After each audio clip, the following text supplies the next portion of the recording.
Hello everyone, स्वागत है आप सभी का एक बार फिर से हमारे यूट्यूब चैनल में। गोरखपुर विश्वविद्यालय ने अब इन कोर्स के लिए भी जो सीट अलॉटमेंट की रिज़ल्ट है वो जारी कर दिया है। किन कोर्स की हम लोग बात कर रहे हैं तो यहाँ पर देखिए, एडमिशन पोर्टल पर जैसे ही आप लोग आएंगे, seat allotment result for BPEd यानी कि बैचलर ऑफ फिजिकल एजुकेशन, इसके लिए सीट अलॉटमेंट का जो रिज़ल्ट है वो जारी हो चुका है। इसके साथ ही साथ seat allotment result for M.Ed programs, तो M.Ed का जो प्रोग्राम है इसके लिए भी सीट अलॉटमेंट का रिज़ल्ट जारी हो चुका है। इसके साथ ही साथ यहाँ पर देखेंगे आप लोग seat allotment result for PG diploma in guidance and counselling, तो इन 3 कोर्स के लिए भी सीट अलॉटमेंट का जो रिज़ल्ट है वो जारी हो चुका है। तो अगर आपने इन कोर्स में फॉर्म अप्लाई किया था, एंट्रेंस एग्ज़ाम दिया था, चॉइस फिलिंग अगर आप लोगों ने किया है, तो अब आप लोग सीट अलॉटमेंट का जो रिज़ल्ट है वो चेक कर सकते हैं। चेक करना बहुत आसान है। जिस भी कोर्स का आपको चेक करना है, सिंपली आपको उस पर क्लिक करना है। जैसे मुझे मान लीजिए चेक करना है यहाँ पर M.Ed प्रोग्राम का सीट अलॉटमेंट रिज़ल्ट, तो यहाँ पर मैं क्लिक करूँगा seat allotment result for M.Ed program. जैसे ही आप लोग इस पर क्लिक करेंगे, आप लोग पहुँच जाएंगे लॉगिन वाले पेज पे। यहाँ पर क्या करना है, आपको अपना मोबाइल नंबर, इसके बाद आपका पासवर्ड, इसके बाद ये जो कैप्चा कोड लिखा हुआ है इसको आपको यहाँ पर फिलअप करना है। इतना फिलअप करने के बाद यहाँ पर देखेंगे आप लोग स्क्वायर बॉक्स बना हुआ है, यहाँ पर आपको टिक करना है। इसके बाद लॉगिन वाले बटन पर क्लिक करना है। इतना करते ही आपका जो अलॉटमेंट रिज़ल्ट है उसका बटन आपको वहाँ पर अगले पेज पर देखने को मिल जाएगा। क्लिक करके आप लोग देख सकते हैं, अलॉटमेंट लेटर में ही लिखा होगा कि किस दिन आपको डॉक्यूमेंट वेरिफिकेशन के लिए जाना है। तो देखिए, एग्जैक्ट वही चीज़ें हैं जैसा कि अभी तक UG और PG प्रोग्राम्स के लिए होता आ रहा है। तो देखिए, ये जो भी चीज़ें हैं बहुत कॉमन सी चीज़ें हैं, मुझे लगता है आप सभी को अच्छे से समझ में आ रहा होगा। अब देखिए, एक और दूसरा अपडेट है कि विश्वविद्यालय ने फ़ी स्ट्रक्चर यहाँ पर अपडेट कर दिया है। जितने भी कोर्स हैं UG और PG के अंतर्गत, और जो सेल्फ फाइनेंस कोर्स हैं, तो जितने भी सेल्फ फाइनेंस कोर्स हैं केवल उनकी यहाँ पर फ़ी स्ट्रक्चर बताई गई है। तो फ़ी स्ट्रक्चर पर क्लिक करके आप लोग अपना फ़ी स्ट्रक्चर देख सकते हैं। तो ये भी एक कॉमन सी चीज़ें हैं, मुझे लगता है इजीली आप लोग इसे चेक कर सकते हैं। अब देखिए, एक और कॉमन सा सवाल मैं देख रहा हूँ कि कमेंट बॉक्स में बार बार पूछा जा रहा है कि सेकंड काउंसलिंग कब स्टार्ट होगा।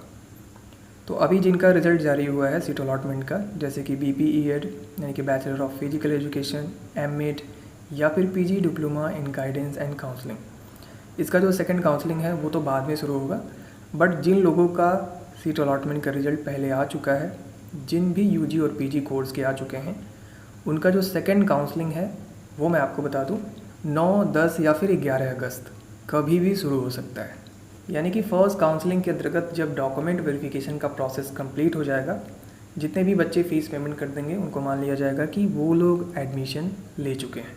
ठीक है, उसके बाद जितनी भी सीटें बचेंगी उनको ध्यान में रखते हुए सेकंड काउंसलिंग कराया जाएगा। तो कब तक हो सकता है, तो 9, 10 या फिर 11 अगस्त को जो सेकंड काउंसलिंग है उसे शुरू किया जा सकता है। जैसे कोई अपडेट आता है आपको यूनिवर्सिटी की ऑफिशियल वेबसाइट पर देखने को मिल जाएगा। तो रेगुलर आप लोग इस वेबसाइट को चेक करते रहिए या फिर यूट्यूब पर बने रहिए, कोई ना कोई आपको ज़रूर बता देगा कि जो सेकंड काउंसलिंग है वो शुरू हो चुका है। अब आप लोग दोबारा से चॉइस फिलिंग कर सकते हैं। अब देखिए, जो सेकंड काउंसलिंग होगा इसमें जिन लोगों ने फर्स्ट काउंसलिंग में फ़ीस पेमेंट कर दिया है, यानी कि काउंसलिंग फ़ीस 200 रुपये, उनको कोई भी फ़ीस पेमेंट करने की ज़रूरत नहीं है।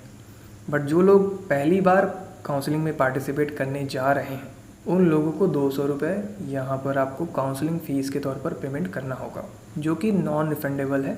आपको वो फ़ीस रिफ़ंड नहीं मिलेगा। और जहाँ तक बात रही BA की कोर्स की काउंसलिंग की, तो आप सबको पता है कि BA के कोर्स के लिए जो काउंसलिंग होने वाला है वो होगा ऑफलाइन मोड में, ऑनलाइन मोड में नहीं होगा। और ऑफलाइन मोड में काउंसलिंग कैसे होता है, मुझे लगता है आप सभी को इसके बारे में ज़रूर आइडिया होगा। बट जिनको नहीं पता मैं बता दूं, सबसे पहले आप सभी का एक कट ऑफ लिस्ट जारी किया जाता है। बेसिकली कट ऑफ लिस्ट में ये बताया जाता है कि इस रैंक से लेकर के इस रैंक तक के बच्चों को इस दिन कॉलेज में आकर के एडमिशन लेना है, या फिर उसमें नंबर बताए जाएंगे कि इतने नंबर से लेकर के इतने नंबर प्राप्त करने वाले जो भी स्टूडेंट हैं इस पर्टिकुलर डेट को आकर के एडमिशन ले सकते हैं। तो इसी तरीके से काउंसलिंग कराया जाता है। और ये जो काउंसलिंग की प्रक्रिया होती है तब तक चलती है जब तक कि उस कोर्स की जितनी भी सीटें हैं वो फुल ना हो जाए। तो यहाँ पर आप लोग थोड़ा सा पेशेंस रखिएगा, बिल्कुल घबराइएगा मत।